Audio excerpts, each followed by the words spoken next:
On the other hand, he'd gotten into terrible trouble for being found on the roof of the school kitchens. Dudley's gang had been chasing him as usual, when as much to Harry's surprise as anyone else. There he was sitting on the chimney.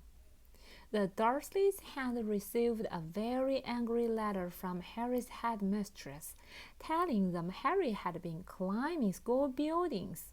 But all he tried to do, as he shouted at Uncle Vernon through the locked door of his cupboard, was jump behind the big trash cans outside the kitchen doors. Harry supposed that the wind must have caught him in mid-jump. But today, nothing was going to go wrong. It was even worth being with Dudley and Pierce to be spending the day somewhere that wasn't school, his cupboard, or Mrs. Figg's cabbage-smelling living room. While he drove, Uncle Vernon complained to Aunt Petunia. He liked to complain about things. People at work, Harry, the council, Harry, the bank, and Harry were just a few of his favorite subjects. This morning it was motorcycles. Roaring along like maniacs, the young hoodlums, he said as the motorcycle overtook them. I had a dream about a motorcycle, said Harry, remembering suddenly. It was flying. Uncle Vernon nearly crashed into the car in front.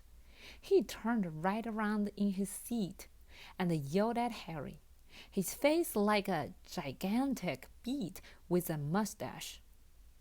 Motorcycles don't fly! Dudley and Pierce sniggered. I know they don't, said Harry. It was only a dream. But he wished he hadn't said anything.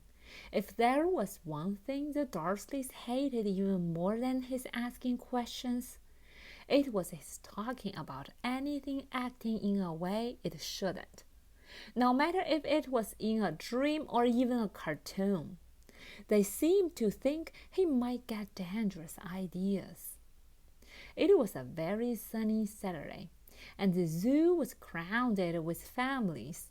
The Dursleys bought Dudley and Pierce large chocolate ice creams at the entrance, and then, because the smiling lady in a van had asked Harry what he wanted before they could hurry him away, they bought him a cheap lemon ice pop.